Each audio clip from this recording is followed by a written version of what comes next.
um sujeito formado em direito por Harvard, que nunca colecionou discos na vida, virou o homem mais influente da música pop por mais de 60 anos. Clive Davis morreu ontem aos 94. E se você escuta Whitney Houston, Bruce Springsteen ou Janis Joplin, você deve um pedaço da sua playlist a ele. Mas a história de como ele quase foi demitido por fraude, como recusou sexo com uma roqueira lendária e como fundou 3 gravadoras do zero.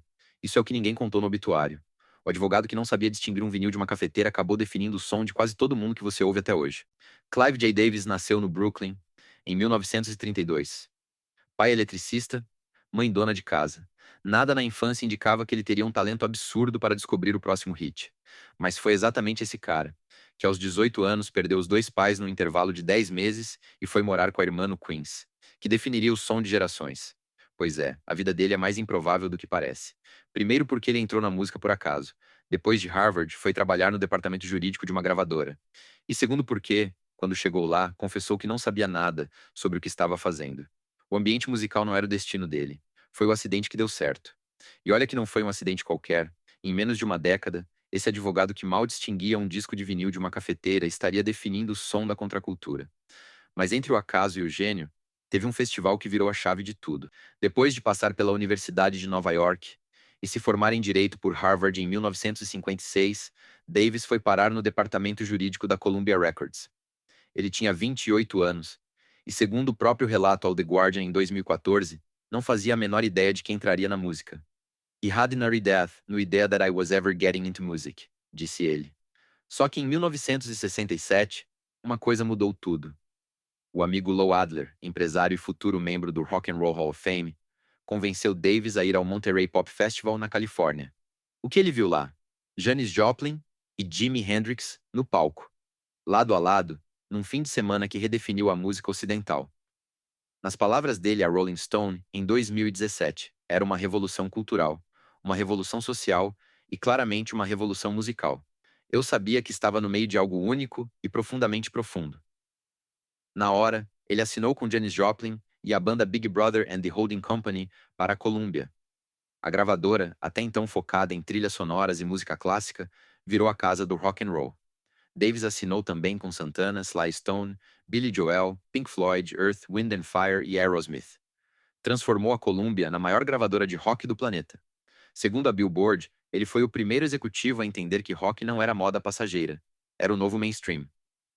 E ele apostou pesado. Em 1968, o álbum Cheap Thrills, de Janis Joplin, vendeu mais de 1 milhão de cópias em menos de 6 meses.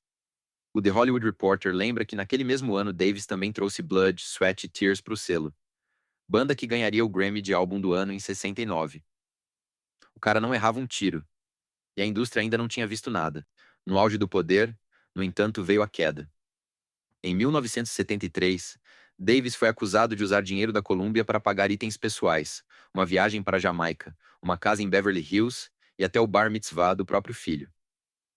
A investigação provou que ele era inocente. O homem que fez a acusação foi preso, mas a CBS demitiu Davis antes do processo terminar. Ele disse a Rolling Stone: "A ideia de que houve irregularidade é injusta. Eu nunca cobrei o bar mitzvah do meu filho. Era falso. O cara foi pra cadeia e eu fui exonerado." Mas ele não parou. Em vez de se aposentar, pegou 20% de participação numa nova empresa e fundou a Arista Records em 1974. Lá, assinou com Barry Manilow, que em 75 teve o primeiro número 1 da gravadora com Mandy, e com Patti Smith, que em 75 lançou o seminal Horses. Patti Smith disse sobre ele, segundo a Pitchfork: "Ele tem uma fraqueza pelo artista único. Ele aprecia aqueles que não podem ser facilmente categorizados." E tinha mesmo. Davis resgatou carreiras em decadência.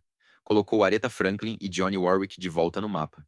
E mais tarde, em 1999, ressuscitou Santana com o álbum Supernatural, que ganhou 9 Grammys, incluindo o álbum do ano. O que pouca gente comenta é que o álbum Supernatural vendeu mais de 30 milhões de cópias no mundo inteiro. Davis levou Santana de um artista esquecido nos anos 80 para o topo da Billboard Adult Contemporary quase 20 anos depois do auge.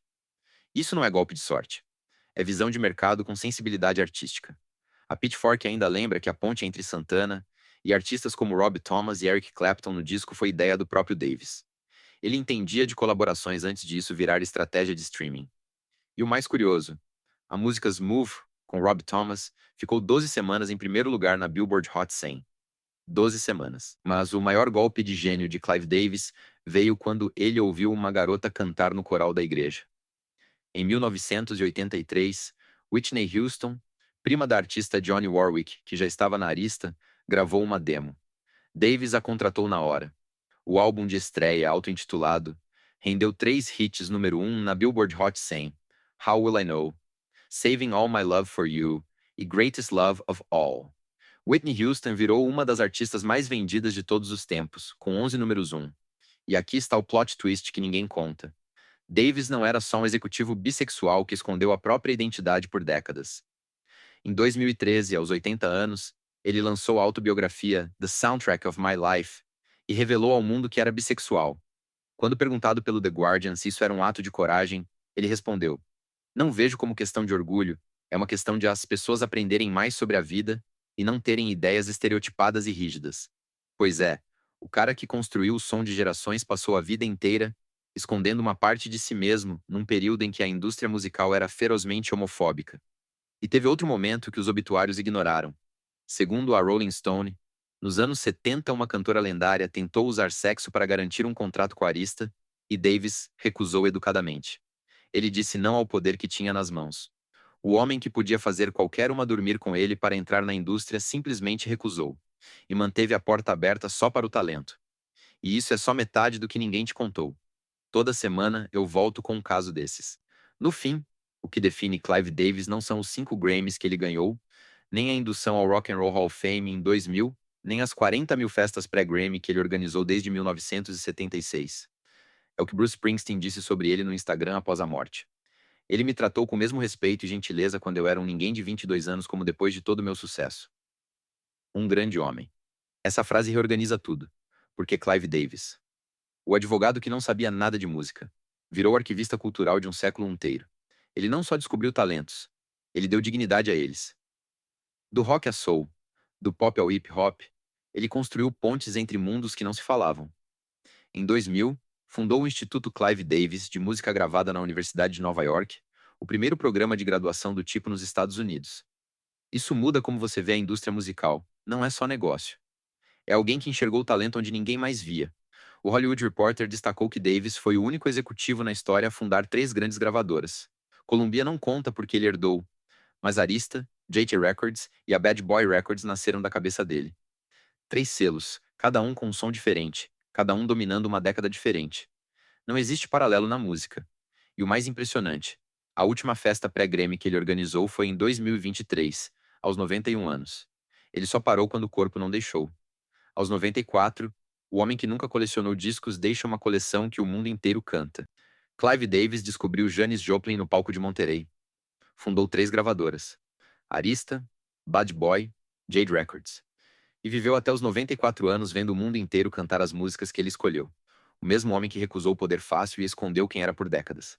Manda nos comentários. Que artista descoberto por Clive Davis mais marcou a sua vida? Teve um som que passou pela sua infância e você nem sabia que foi ele? Se gostou, clique em inscrever. Toda semana tem um Express novo às 18 horas. Sempre com uma história que ninguém contou direito. E a pergunta que fica: será que ainda existe alguém com esse ouvido na música de hoje? Ou a indústria perdeu para sempre o faro que ele tinha?